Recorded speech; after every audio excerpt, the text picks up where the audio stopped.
see it is working all right. Great. Thank you very much for such a wonderful and delightful presentation. Now, Dr. Imogen Racz, who is a senior lecturer in history in Coventry University, is going to talk to us about social choreographies of women and starting Helen Chadwick's of Mutability and Imogen Geometria as well. Hello. Thank you very much for inviting me to be here. This paper will discuss Helen Chadwick's contentious use of her body to describe social and historical poses within Geometria of 1984 and of Mutability of 1986, which question the contingency, presence and enactment of woman within cultural and social traditions. I say contentious because she received much adverse criticism from feminists who thought that,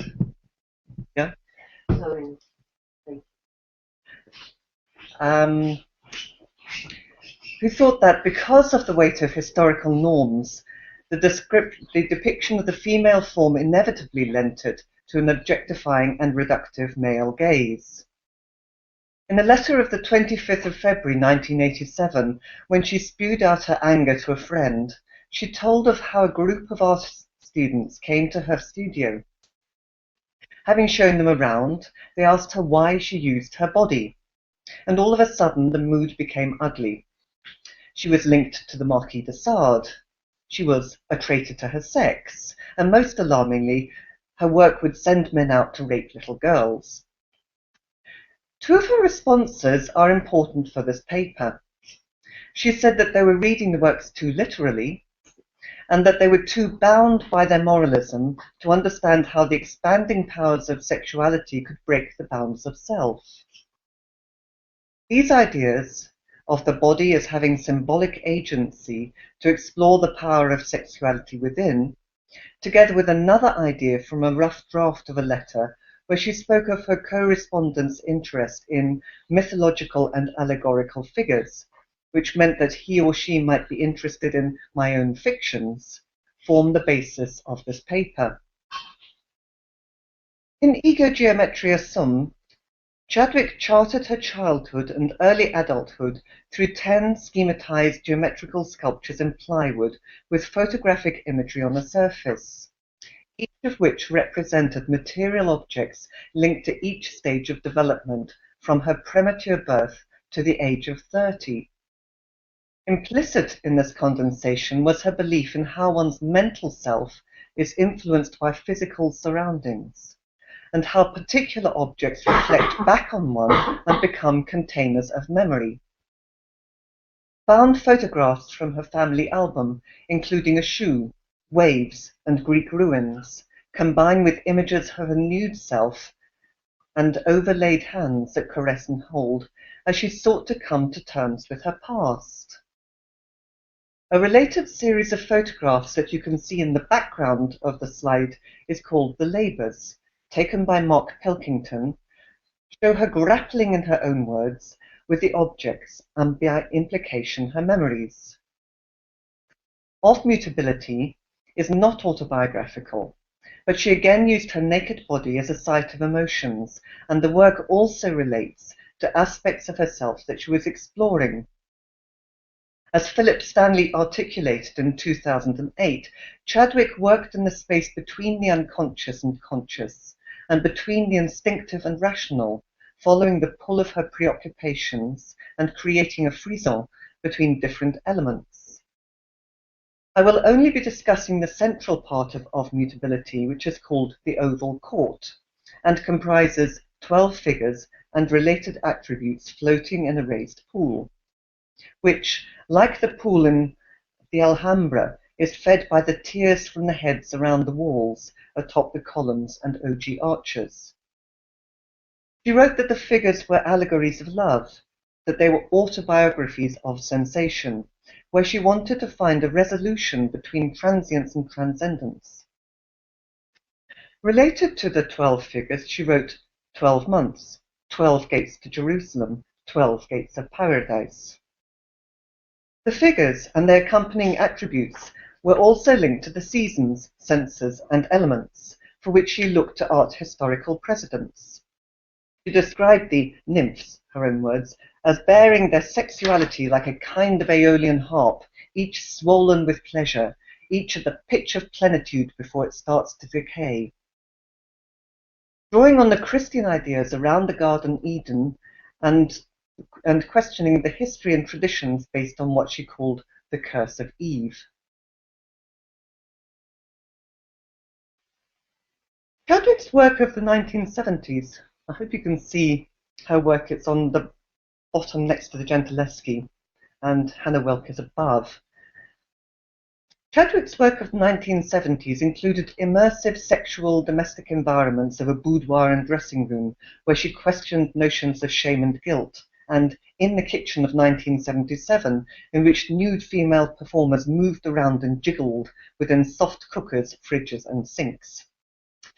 Many of her works at this time engaged with perceptions of female roles, the body, and sexuality. As she noted, Judy Chicago was part of the zeitgeist, and she later wrote positively about how feminists had reclaimed the female body during the 1970s to become a primary ground. Chadwick's works of the 80s have been likened to those of Hannah Wilke in their use of her erotic body and performative declamatory poses. You can see here some stills at the top from a series of photographs Wilke made based on a performance given in response to the musical Jesus Christ Superstar. In this, Wilke transformed herself from a subservient Mary Magdalene to an autonomous figure of a crucified Christ through a series of poses and gestures that she gained from art historical precedents. Chadwick also drew on rhetorical poses from artistic traditions. On the back of the school, which is the box you can see in the middle, Chadwick's adult form strikes a pose that suggests rejection, similar to that of Susanna in Artemisia Gentileschi's Susanna and the Elders. Certainly, she wrote of school as being a place of order that tried to create conformity through training the mind and body. Although Chadwick was half Greek and spent most of her childhood summers in Greece, the objects that she chose to represent her development are particularly evocative of suburban England of the 1950s and 60s. While the pram would have encased and protected her, and the wigwam would have been a place of escape from the adult world, the gym horse was related to how schools train the body and mind to overcome fear and master particular athletic feats. On the pram, her adult figure is aligned with the shape, falling head down in an unstable reclining form.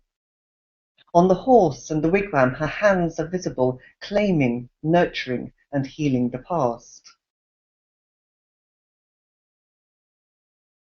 These photographs add an extra layer of time and memory to the already complex overlays within the sculptures.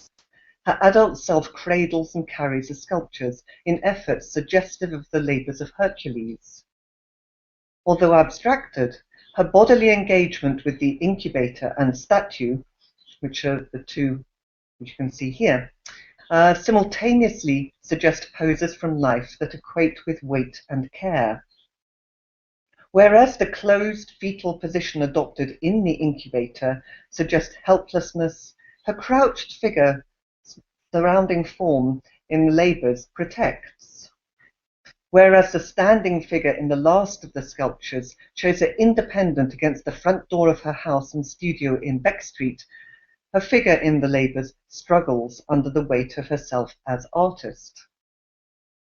In the labours and on the sculptures, her head is turned away, so although showing her body, these are less self-portraits and more generalizable images of a neat young female body.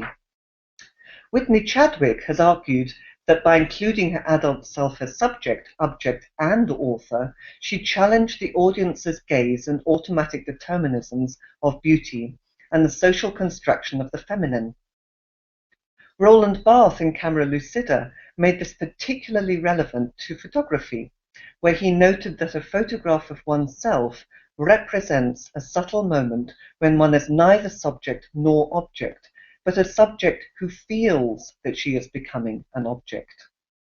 Quote, "The photograph is the advent of myself as other, a cunning dissociation of consciousness from identity." End quote. The way that the images are painted on, and their pinky sepia tones suggestive of old photographs, also complicates interpretation and their relation to the real. Rosalind Krauss suggests that photography is an imprint or transfer of the real, and are connected to the world like footprints. However, in Ego Geometria Sum, these layered images suggest both cultural and real-world references, are layered upon schematized objects and framed within gallery spaces. They have become abstracted mirage of the real. Ego Geometria Sum started as an exploration of Chadwick's past that would use photography as a cold and unsentimental tool of documentation. However, Chadwick found that the photographs of childhood sites could only show the bricks and mortar, as the past had gone. Through hypnosis, visiting past sites, and reading widely, she constructed a work suggesting the complexity of developing the self within the wider world. As critic Michael Newman wrote in his review of the original exhibition, Chadwick explored the way that the self and the world are imbricated in a dense network of determinisms, and where freedom is a condition of involvement and work. Chadwick was an avid reader, taking notes and annotating books in her library.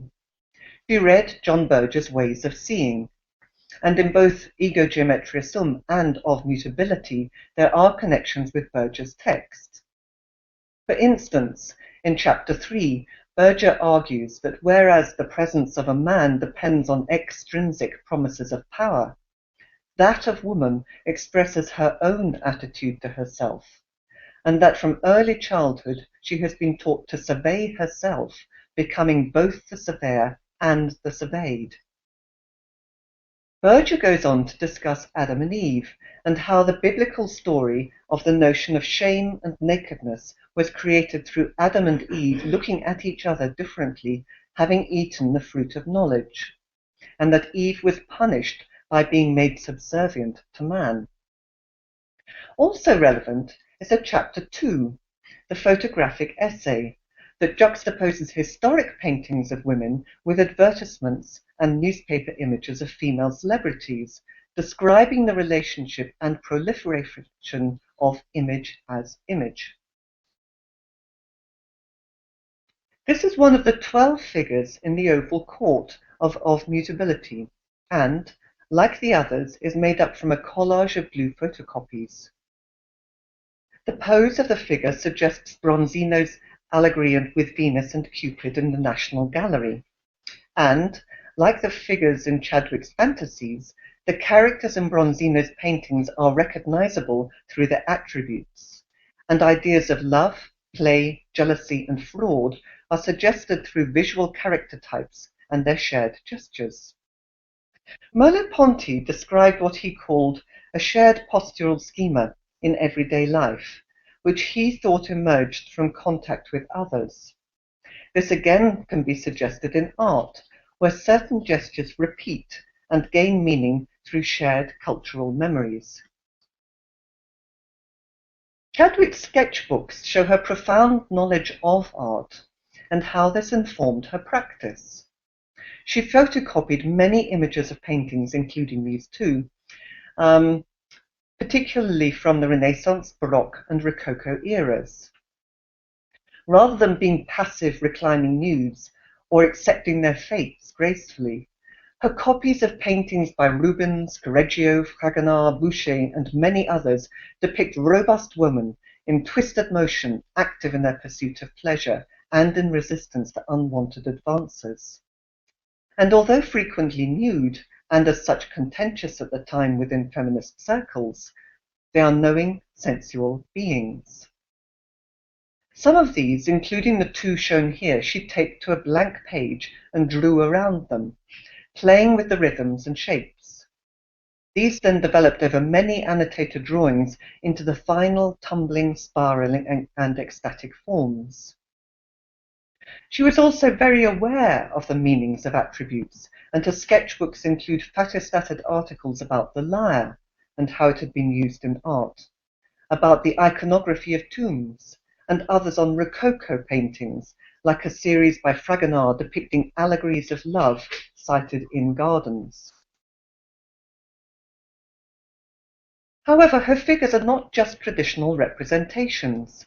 She combined her historical knowledge with contemporary equivalents, thinking about the world around her. In her sketch for the figure on the right, which is plenty by the way, she writes about vomiting money, which is an interesting one for the 1980s, and includes everyday sliced fruits and vegetables. Other images include dotted tights, condoms, gags, suggesting sadomasochistic practices. On the drawing of the figure with skate, she wrote about drifting upwards, of fish being caught between legs, of the net over feet opening like a vulva, of fishing and fertilization. As she later wrote, she was trying to open up a crease in language to look at what cannot be articulated. I'm hoping you can see this. It's a very rough representation of from several drawings that she made, and I tried to make some sort of chart which represents that, and it's against the oval court. Her sketchbooks show the degree to which she thought about how to combine the historic with the contemporary, and how she wrestled with the allegories to be suggested. The sketch, worded sketch representation changes in the final. As you can see, the lamb is at the bottom of the oval court, but the mirror, which is on the left in her drawing, becomes on the right in the finished one. So she changed a lot of these and she kept moving them around. There are also a lot of gaps where she hadn't quite made up her mind. And here again, I really apologize. She did not use boxes, she did not use bullet points, but I wanted to try and describe the arc of the bottom of an oval, which she was annotating at the time. And this is as far as I managed to get with my, well, the degree to which I can manipulate slides. But those sections then become more detailed. And this is a sheet marked from suggested pattern, rising and falling figures. The emotions on the sheet at the base of the attributes moved from grief to foreplay, to bridal, to gathering pleasure heightening, to poised and advanced, then drifting upwards and spiraling to birth. There are pages of notes where she considered each figure and what elements to incorporate and what paintings and historical iconography she should draw on. As she said to the art students who visited her studio, they should not read her figures as real, but as fantasies built on histories of art and combining those with contemporary references. She had collected advertisements from magazines that, as Berger had shown, combined gestures and poses from art history with modern setting to sell Tampax and lipstick. The images depicted in Of Mutability and Ego Geometria Sum were not more staged than those shown in Baroque and Rococo paintings, nor more sexualized than in many advertisements. What both works show is the way that iconography, gestures, and poses perform and gain meaning from a shared cultural and social knowledges. Thank you.